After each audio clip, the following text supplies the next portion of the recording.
আসসালামু আলাইকুম। 2024 সাল বাংলাদেশের রাজনৈতিক ইতিহাসে এক কালো অধ্যায়। সরকার তখনও শেষ চালটি চালতে পারেনি, কিন্তু মরিয়া হয়ে খেলছিল এক বিপজ্জনক খেলা। তাদের হাতে ছিল এক গোপন তথ্য যা তারা বিশ্বাস করত।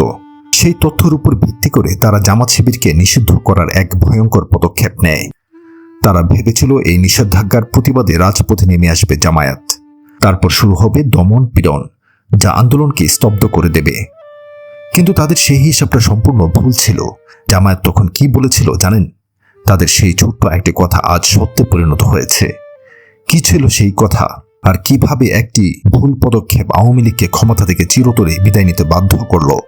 চলুন দেখা যাক সেই অজানা অধ্যায়ের গভীরের কাহিনী।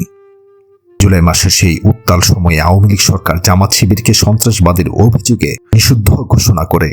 তারা মনে করত সকল ধ্বংসাত্মক কার্যকলাপের পেছনে জামাত শিবিরের প্রত্যক্ষ ইন্ধন রয়েছে। তারা ভেবেছিল এই প্রজ্ঞাপন জামাতকে উস্কে দেবে এবং তারা সরাসরি বিক্ষোভ শুরু করবে। কিন্তু জামাত সেই ফাঁদে পা দেয়নি।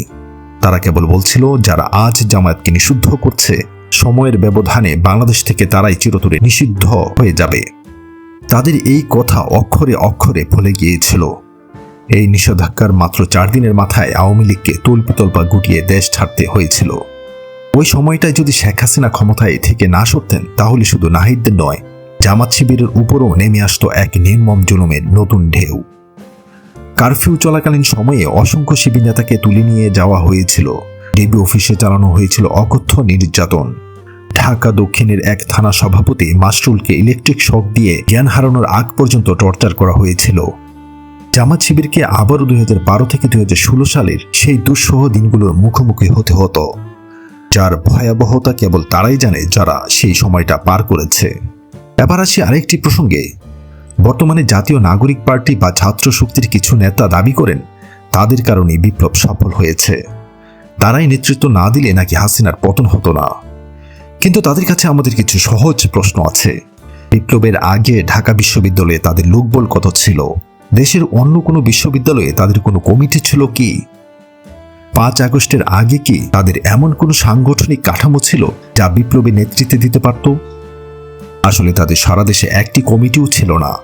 ঢাকা বিশ্ববিদ্যালয়েও তাদের জনবল 50 থেকে 60 জনের বেশি ছিল না। তাহলে কি নাহিদ, বাকের, কাদেরের মতো গুটি কয়েক মানুষ পুরো বিপ্লব করে ফেলেছে? তথ্য উপদেষ্টা মাহফুজ আলম তার লেখায় বারবার বলেছেন, সাদিক কায়েমের নেতৃত্বে শিবির কর্মীরা না এলে তারা আন্দোলনের জন্য যথেষ্ট লোক পেতেন না। কার্জন হলে লোক না থাকায় ছাত্রদলের নেতা নাসির যখন হতাশ, ঠিক তখনই ঢাকা মহানগর দক্ষিণ থেকে শিবিরের কর্মীরা এসে নেতৃত্ব দিয়েছিল। তাহলে নাহিদ ইসলাম হঠাৎ কেন সাদিক কায়েম এবং শিবিরের অবদানকে ছোট করার চেষ্টা করছেন?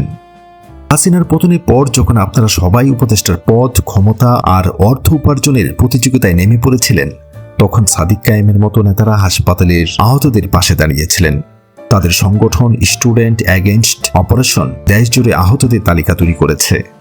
কয়েক লক্ষ টাকা খরচ করেছে তাদের চিকিৎসায়।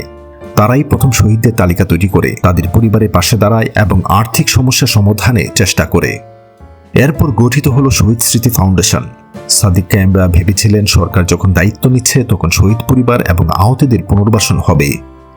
কিন্তু সেই আশায় ঘুরে বালি। অভিযোগ, কোন্দল, পদত্যাগ এই সবের ভিড়ে শহীদ স্মৃতি ফাউন্ডেশন তার মূল উদ্দেশ্য থেকে সরে যায়। এমনকি হামলাকারীরাও সেখান থেকে টাকা পেয়েছে।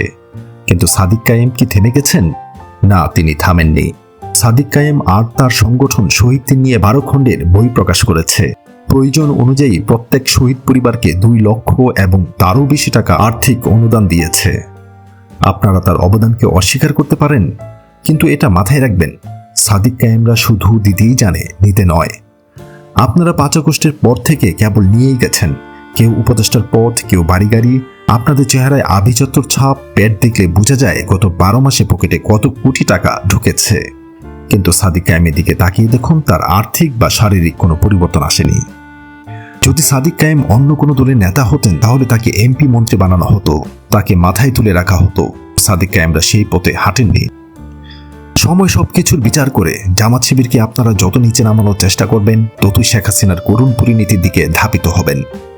বিপদে পড়লেই আপনারা যেভাবে জামাত শিবিরের দিকে ঝুঁকেন, তাদের বিরুদ্ধে অনলাইনে প্রপাগান্ডা ছড়িয়ে গোপনে তাদের আমিরের সাথে দেখা করে সহানুভূতি আদায়ের চেষ্টা করেন, এই ভণ্ডামি বেশি দিন চলবে না। উপদেষ্টা মাহফুজ আলমও জামাত শিবিরের নামে সামাজিক মাধ্যমে পোস্ট দিয়ে ব্যাপক সমালোচনার শিকার হন। পরবর্তীতে তার ভুল বুঝতে পেরে আবার ক্ষমাও চান। তৃণমূলের জামাত শিবির আপনাদের এই মুখোশ ঠিকই চিনে ফেলেছে। আপনারা বাঁশ দেবেন আর তারা বারবার আপনাদের ঢাল হয়ে দাঁড়াবে। এটা ভাবা বোকামি। জামাত শিবির আর এতটা বোকা নয়। দর্শক, আপনার কি মনে হয় জামাত শিবিরের এই অবস্থান কি সঠিক?